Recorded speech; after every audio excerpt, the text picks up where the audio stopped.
everyone. Welcome to the Tom Baker Show.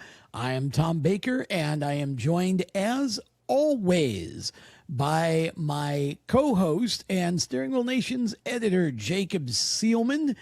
Wherever you are tuning us in from, we are thankful that you are, and we have a full show for you today, starting with sprint car things in the starting line. Jacob, let's not waste any time here. We got a lot to talk about.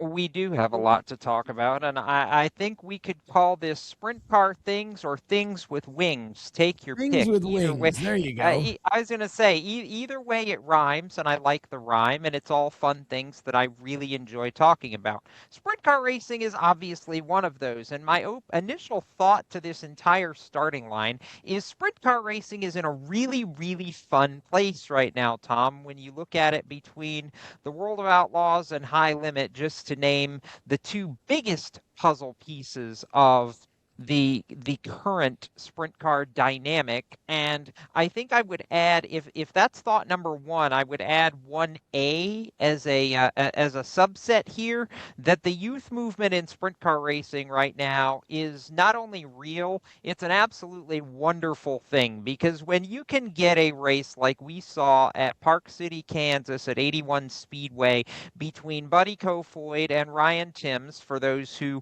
don't remember back to last August, that would be 19-year-old Ryan Timms, who won the Knoxville Nationals at 18 some 6 or 7 months ago now. But when you get those two battling in a last lap duel to win a World of Outlaws race, it's amazing in itself. That coming one night after Carson Macedo, who's not a whole lot older than those two, fought off Buddy at US 36 Raceway in Missouri for his first Outlaws win of the year. This is just a really fun time right now, and I would be remiss if I didn't mention the fact that, yeah, that Saturday that Buddy got, he was like half a straightaway back at the white flag and just decided, I'm gonna send it into turn 3, as those younger than me say, and it stuck, and he won the race. I had to pick my jaw up off the floor after watching that highlight 3 or 4 or 5 different times to realize, yeah, the kid is that good. So I'll ask, starting with this, and this doesn't necessarily just have to be with the World of Outlaws, but I'm starting with the Outlaws because I can. Do you feel like the young guns, I guess in this case in the Outlaws Tour, will be that threat down the stretch in a big picture sense, that this is not just going to be the David Gravel show all year, when you consider that Macedo's getting on his horse a little bit here? Buddy just won his second race of the year. We know Timms isn't running for a championship, but anytime the Liebig 10 car shows up here of late, they can win a race. Is this the Young Guys series right now as much as it is David Gravel's? Well, sure, it is. I would agree with that. I think that and you just named several of them. I think the youth movement in sprint car racing is interesting.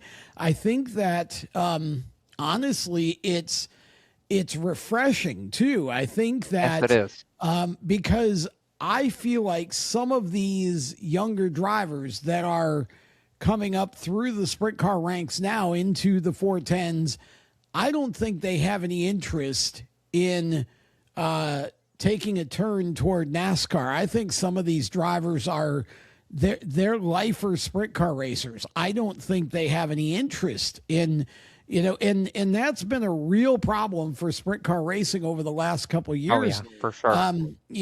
Is losing drivers to NASCAR. And so I honestly think that I think it's refreshing to see these young kids, and they're good kids. They're well spoken. Yep. They're really, really good race car drivers. I think sprint car racing is seeing a bit of a resurgence in some ways, and sure, High Limit gets credit for that, but also the World of Outlaws gets some credit for that, because I think they've really consciously tried to focus on the younger demographic a little bit. And I think overall, I think you're starting to see more interest in dirt track racing again, and not everybody is thinking about, I've got to race NASCAR in order to be successful or to Right. be happy, which is great. I love this. I love Kofoid doing well. Ryan Timms is certainly a name we're going to be hearing about for a while. Carson Macedo. I think you've got some guys in the micros that are coming up through the ranks that, in 3 or 4 years or less, we could be talking about some of them as well in sprint cars. So, yeah, I think it's a great time for sprint car racing in this country, and I'm here for it. I'm going to go ahead, by the way, and get my stat of the week out of the way. Actually, and to play off a old musical title, we're going 28-24 here.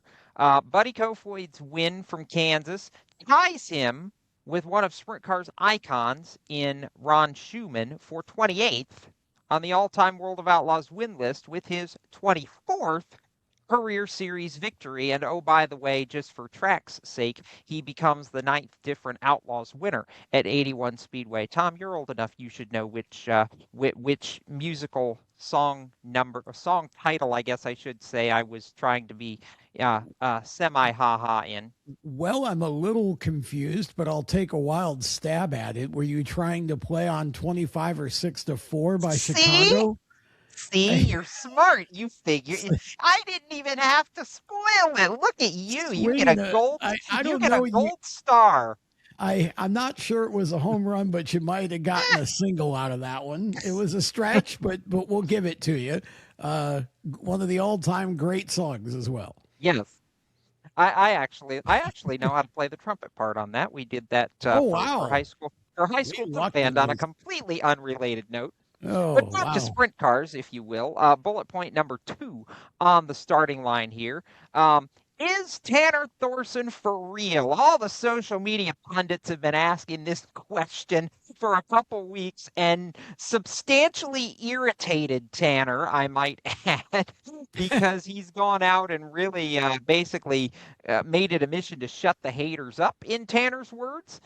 So I guess now we're going to ask the question on television and see if Tanner comes and hunts us down on social media next. But seriously, with 2 wins on the year now, he's not finished outside the top 10 yet in 8 high-limit features. We're already 1/8 of the way through the season, by the way, 8 of 64 complete. Right.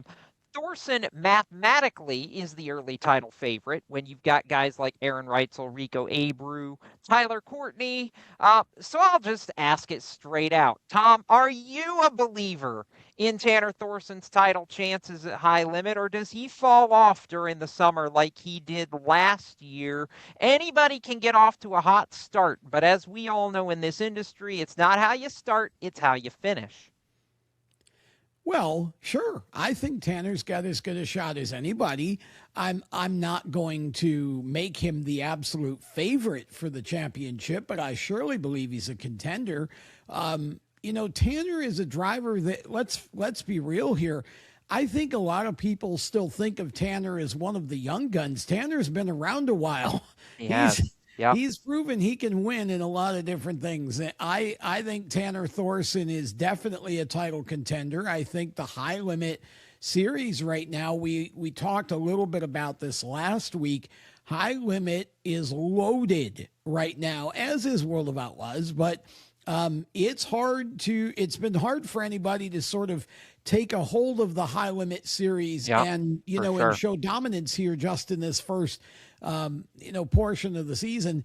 I think that Tanner is certainly a driver that can contend for a championship, and I would argue that the relationship that he has and the chemistry with that group right now is pretty darn strong. It wouldn't surprise me at all to see him in it to win it the entire season.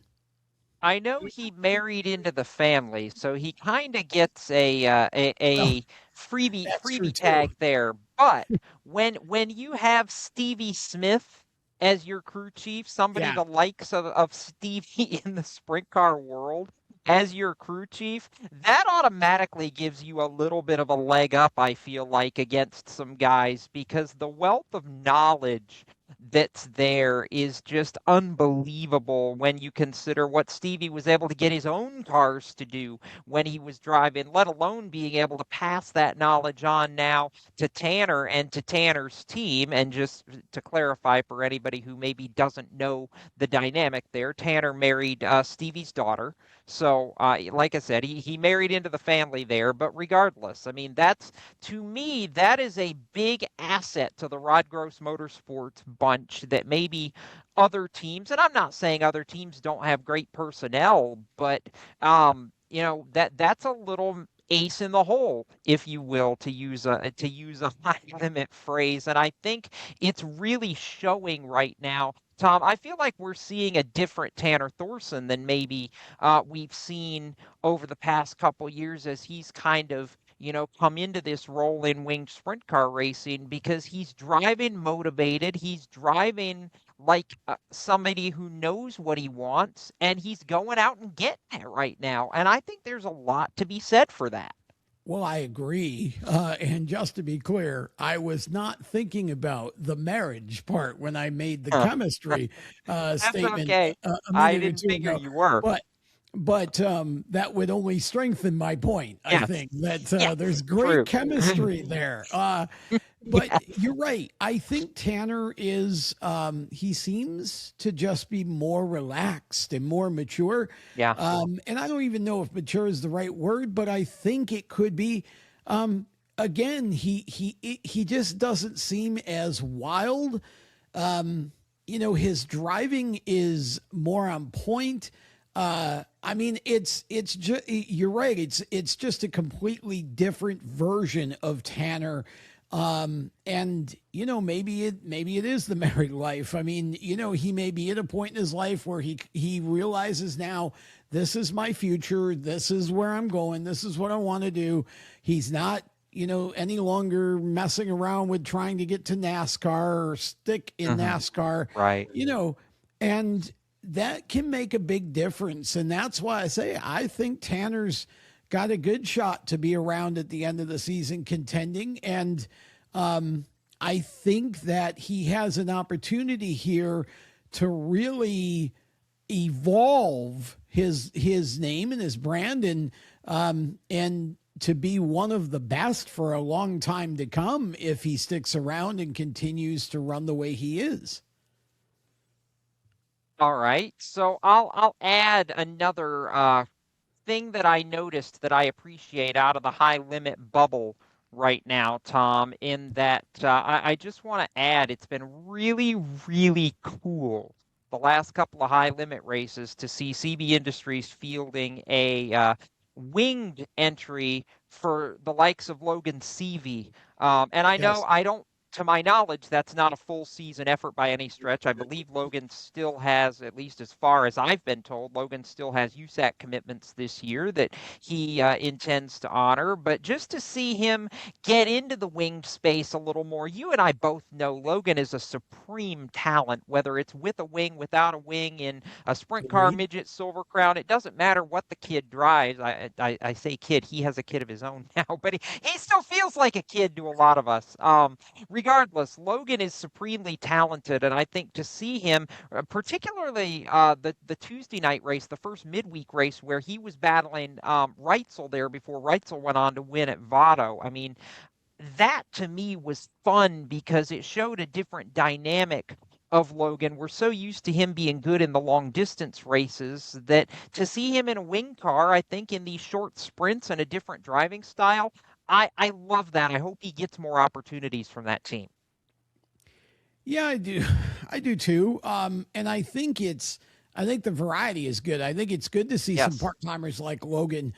Again, we don't get a lot of crossovers. These series now, everybody's sort of specialized and they have commitments to a particular series. So you don't see as much sort of outlaw type, moving around and scheduling through the year for a lot of these top drivers. So it's always good to see somebody like Logan sure. be able to come in. And, Logan CV, that race team and Logan CV is a powerhouse. If they ever did run a full season, I think we'd be talking about a championship run. So, Yes, I'll take Logan Seavey anywhere in any series as much as I can get him, because I think he's one of the most talented and most enjoyable drivers to watch in any series open wheel wise that he gets into. for sure. Final bullet on tonight's starting line is still in the sprint car realm, but not on pavement, actually on the blacktop. Sold, Your Honor. Must See Racing has been sold by longtime series owner Jim Hanks. This is one that hits close to home for yours truly.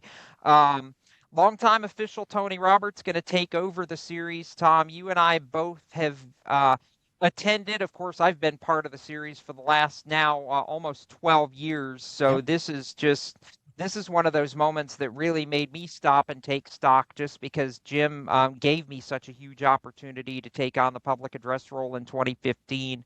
Um, I think it's too soon to say maybe what this does to the greater sprint car landscape as far as on the pavement, but it's one of those moments where I feel like regardless, we all have to stop and say thank you to Jim Hanks for really creating the premier asphalt sprint car series as we know it today, because I don't know that that arena would have such a series without Jim jumping out and doing what he did in 2010.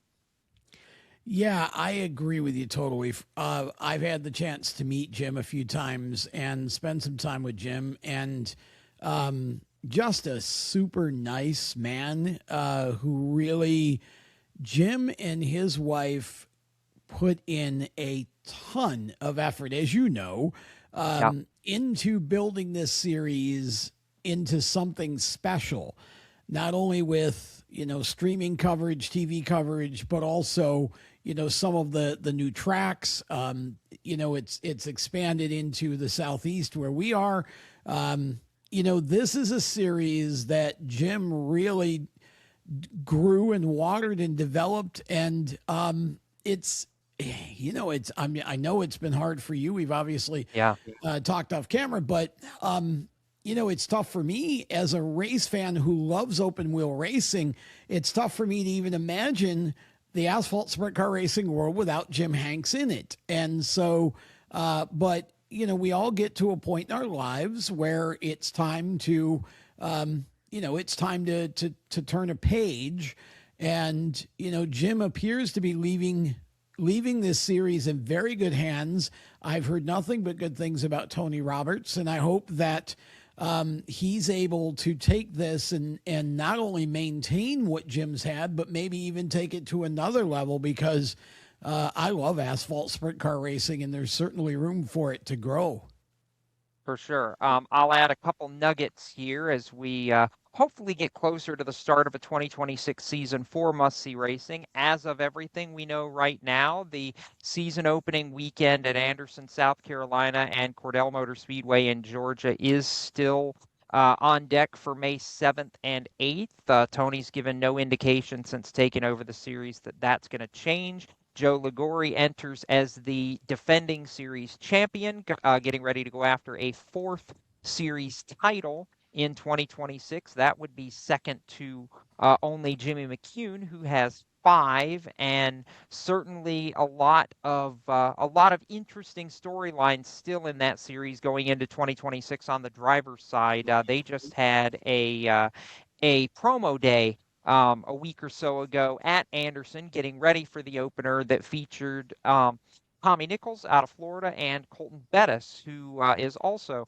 out of Florida but has spent some time in the upper Midwest racing recently as well. Super talented teenager Colton is, that we've talked about on this show a couple times. So a lot of good things there, but you and I both, I know, are, like you said, and I'll echo, gonna absolutely miss Jim being a part of the asphalt sprint car space, because you're right. I mean, that's all I've ever known since I started with Must See in 2015. So it's gonna be a major major adjustment period for sure. Yeah, no doubt. And, I wish Jim and his wife nothing but the best of good health. And, and I wish Tony nothing but success with the continuation of what Jim built with Must See Racing. And with that, we are going to step aside. When we come back, we are going to try to unpack all of the craziness that took place at Wake County, where the Cars Tour was in action over the weekend. Wish us luck with that. We'll be back to try to do that right after this. For race fans across the United States, GetInTheStands.com is the place to find racetracks where you live and where you're traveling. Just go to GetInTheStands.com and enter your location. You'll see the tracks within 100 miles of that point, either as a list or on a map. GetInTheStands.com is 100% free to use and mobile friendly. So whether you're on a computer, a tablet, or on your phone, there's no need to download an app. To find racetracks across the United States, open your web browser and head to GetInTheStands.com. GetInTheStands.com, your racetrack directory. Attention track and series owners, elevate your fan experience with the TrackTune app. TrackTune works with your PA system. Fans and teams at the track can hear the announcers through their phones, ensuring everyone hears race calls, sponsor plugs, and more during race nights. It's simple to set up, affordable, and free for fans to download and enjoy. Visit tracktune.live for all the details and join tracks nationwide on the app today. Welcome back to the show as we continue with the Tom Baker Show. We go into the America's Racers segment. This is all about America's racing, and we could go anywhere at any time on this show, and where we're going is Wake County. And Wake County is a speedway that is located near Raleigh here in North Carolina. They run Friday nights. The Cars Tour was there. It is a bowl, if you will, quarter mile, and late model stocks on a quarter mile is always interesting. Jacob, this race, Yeah. I just don't know how we're going to actually talk about this race in its entirety on this show, all the things that happened, but we're going to do our best to try. Yeah, we're going to do our best to try. We'll start with the fact that Connor Jones won the race, both unofficially and officially, I might add, because there was a bit of a scoring discrepancy there where they weren't sure if Connor won because they weren't sure if he lost a lap, and then they verified that he didn't lose a lap, so he was good to go even after he ran out of fuel. He came back, won the race, etc., etc., etc. So that was bullet point number one. Number two, Minnie Tyrell and Doug Barnes Jr. got into a major argument with their race cars that ended in Minnie all but driving over the left rear quarter of Doug's car trying to get the lead. Doug coming back and taking Minnie out in what the Cars Tour called flagrant rough driving, retaliation, and intentional contact with another competitor. I got all those. Needless to say, neither of those won the race, obviously. And in all the other chaos, Sam Butler, who was multiple laps down at one point and got multiple free passes because of all the chaos in a race that was lengthened from what it was originally scheduled to be, had a free pass missed at the end of the race. Digitally, they got it right by hand in the tower, so he ended up second, and they knew it even though the digital scoring showed him sixth. You follow all that? Because to me it was clear as mud. That led to, it went to a full post-race audit from Danny Willard, Kip Childress, all the folks in charge at the Cars Tour, so we didn't get official results from a race on Saturday until late Sunday. It was a mess. A complete and total mess, to the point that drivers like Caden Honeycutt and Donovan Strauss went onto social media and said, gosh, boy, am I glad I wasn't at this mess.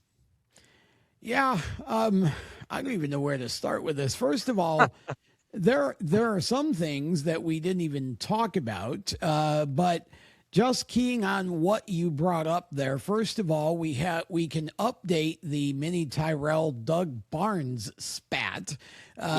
Doug has been suspended for one race for his retaliation on Minnie Tyrell.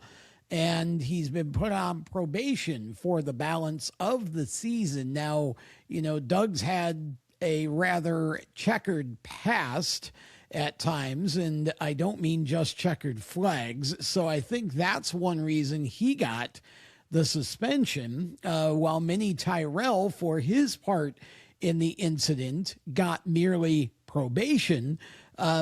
And so we can update that. And yeah, the scoring issue, the cars running out of fuel issue, this was a 175 lap race, which is about 50 laps or so longer than, a lot of the other Cars Tour events. I'm sure that had something to do with fuel. However, good grief, I think that this was just, as you said, it was a mess. Happy to see Connor Jones get a win, but this one is not necessarily a great look for the Cars Tour. I'm not really sure what you do about it.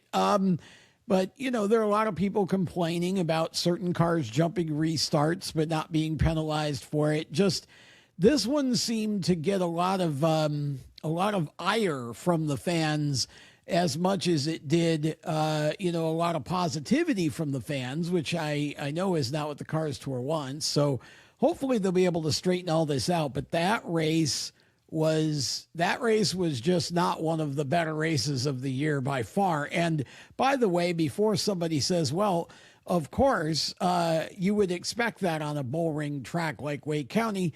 No, a lot of these issues now, look, Doug Barnes and Minnie Tyrell, those things, that's part of late model racing.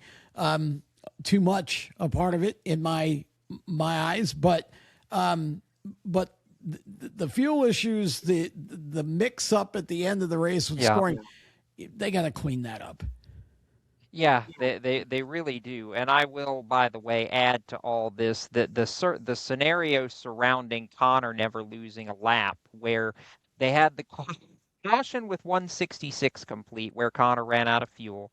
They took the green again, got partially through 167. The caution came out before the entire field crossed to complete 167, which means they go back to the last fully completed lap, 166, which means Connor never lost a lap, which meant that he could then come back forward on the lead lap and advance positions, and as he ultimately did, win the race. It made sense in my head, but I had to read it a couple times before I totally wrapped my arms around it. It's one of those just really, it was just a wacky day. Wacky day at the racetrack. Yeah, really That's all I can say about that. It was. And they race again at Nashville Fairgrounds Speedway in mid-April, by the way, just to get that part out there. Yeah, and that's the race that the suspension will be enforced for Doug Barnes. He will not be allowed to race at Nashville.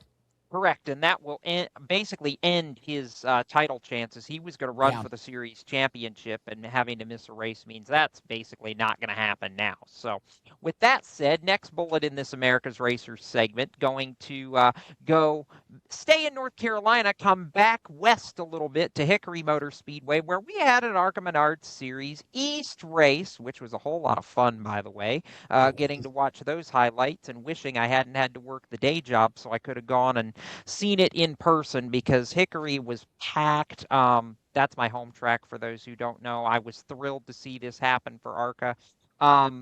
Suffice it to say, Max Reeves versus Landon S. Huffman devolved into, okay, we're going to mess around here, and that let Tristan McKee go, hey, I'll take first place, thanks. And Tristan goes on and wins the race after Max dominates, and Max let it fly on the public address after the race. And I'll just quote Max and then let you give your thoughts after that. Quote, "We were the best by far tonight. Props to Tristan McKee and all of them at PRG, but they had nothing on us. I don't know what the plan was," referring to Landon Huffman, "but I think he," referring to Huffman, "was trying to take me and McKee out. If you can't beat him, you got to wreck him, I guess."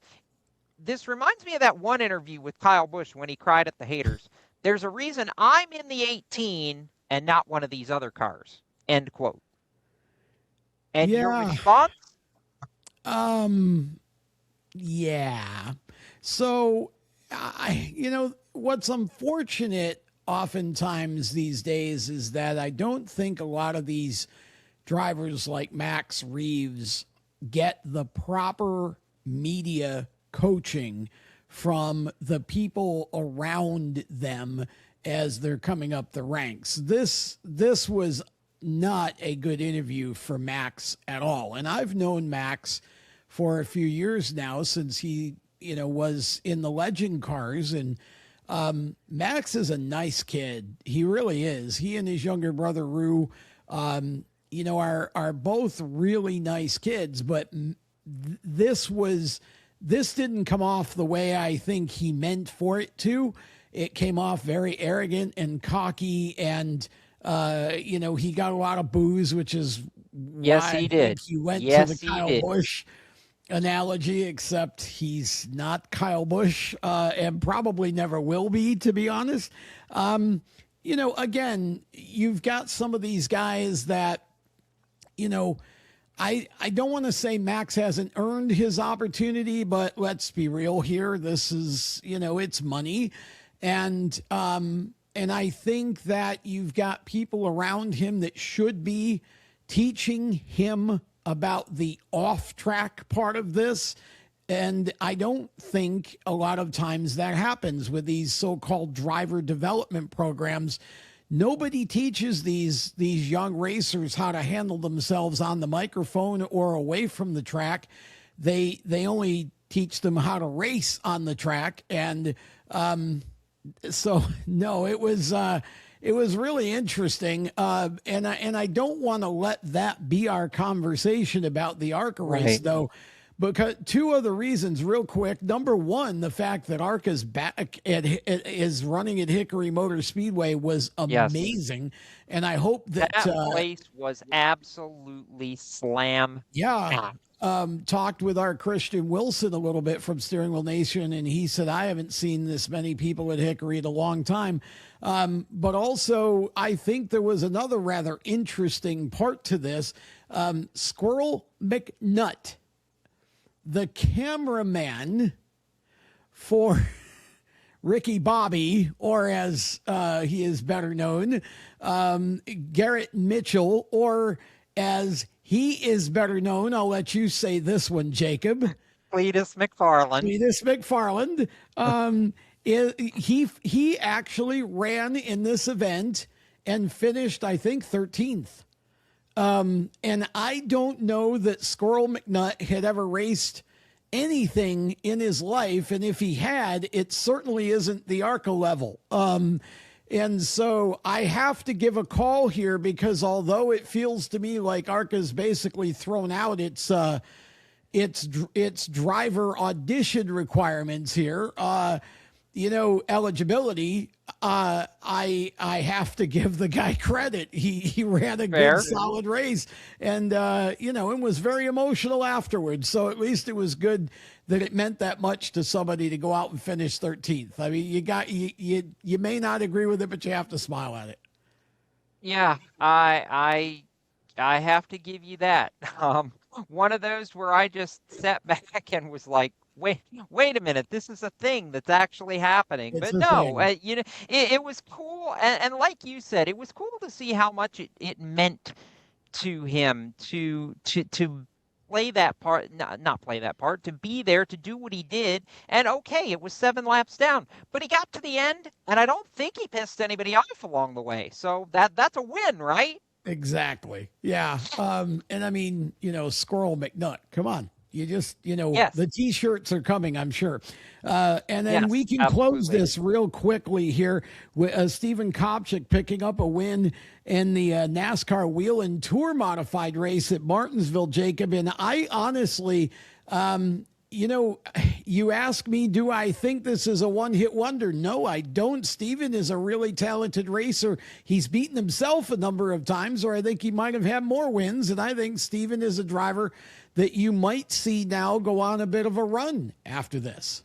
Fair enough. I mean, I'll be honest. I did not know much about Steven prior to his breakthrough Saturday. So this is a learning. It's one of those learning opportunities for a lot of us. As the NASCAR Modified Tour field is changing. But props to him. That's a grandfather clock going back to the Northeast, and anybody knows it doesn't matter if you win a Tour Mod race or a Cup race at Martinsville. That grandfather clock means everything to the drivers that win it.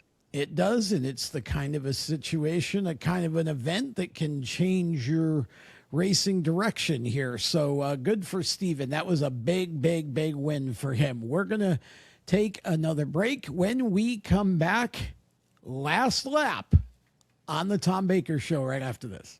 For race fans across the United States, GetInTheStands.com is the place to find racetracks where you live and where you're traveling. Just go to GetInTheStands.com and enter your location. You'll see the tracks within 100 miles of that point, either as a list or on a map. GetInTheStands.com is 100% free to use and mobile friendly.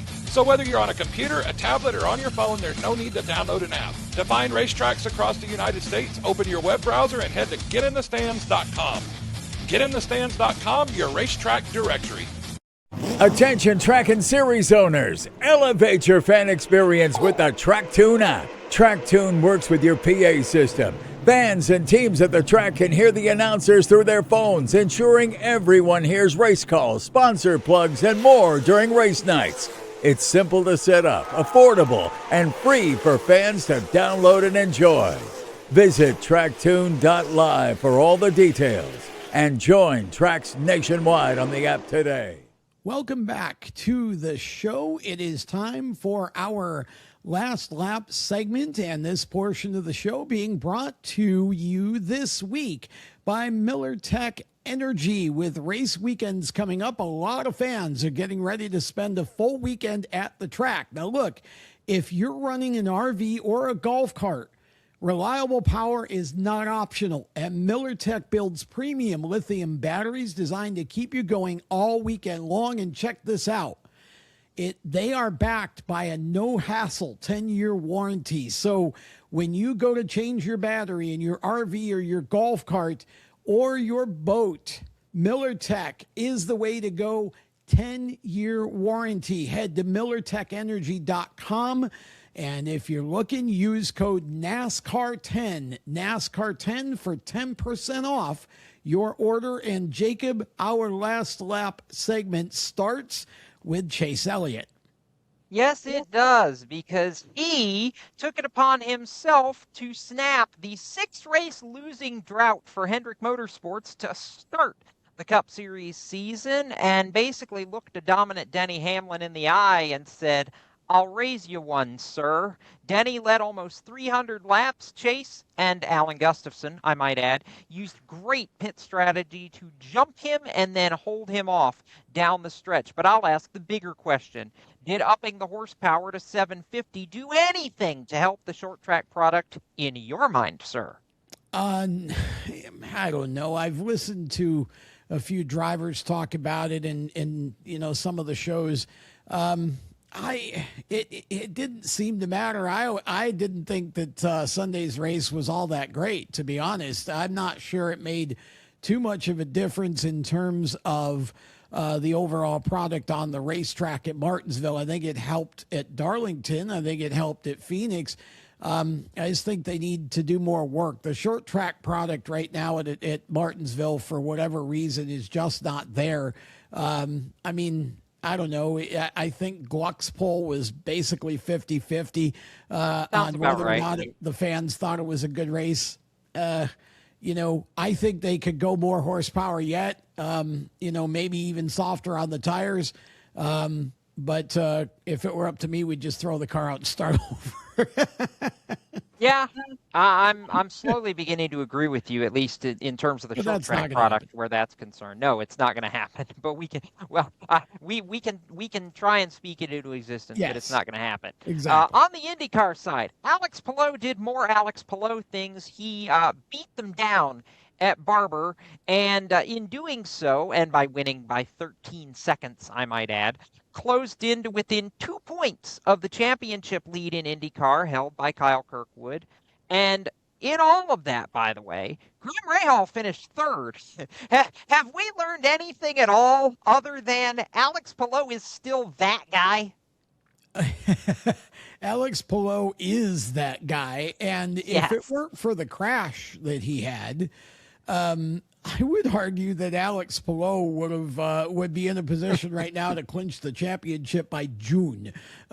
He is just so much better than these guys on road courses right now, and I don't really understand why. I mean, I guess I have to assume that he should be running F1 at this point, because surely it can't be just the car. I mean, you know, it's amazing to watch the way he's just blowing the field into the weeds. That was over an 11-second win at Barber. Just crazy. Yep. He is really, really strong right now.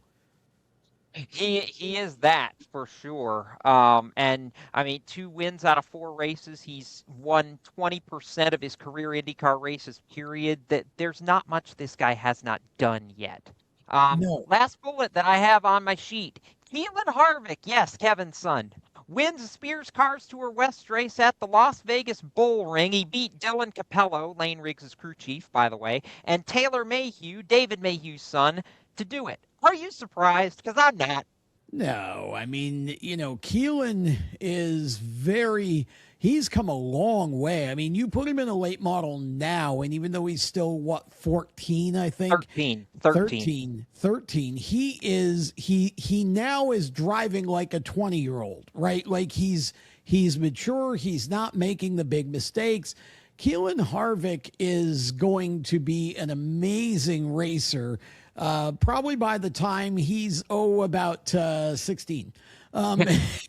You know, and you don't see, I know it's Kevin's kid, but he still has to be able to do the things he's doing, right? And it's not often we see a driver who can get in just about any type of car and be fast with it right out of the box at 13 years old. And Keelan is, you know, he's had training in a lot of different types of race cars, and I think that helps him out. I really feel like Keelan Harvick, by the time he gets into the trucks and, you know, the National Series in a few years, he's going to progress at a much faster rate than even his father did. And I think Keelan could be one of the best ever in NASCAR before he's done, if he keeps growing at this rate. I really do. I think he's the real deal. That's a big statement. I'll add real fast. Shout out to Kevin, by the way, as one of the new nominees for the class of 2027 for the NASCAR Hall of Fame. More on that on the next show. Yes, and on Steering Wheel Nation as well.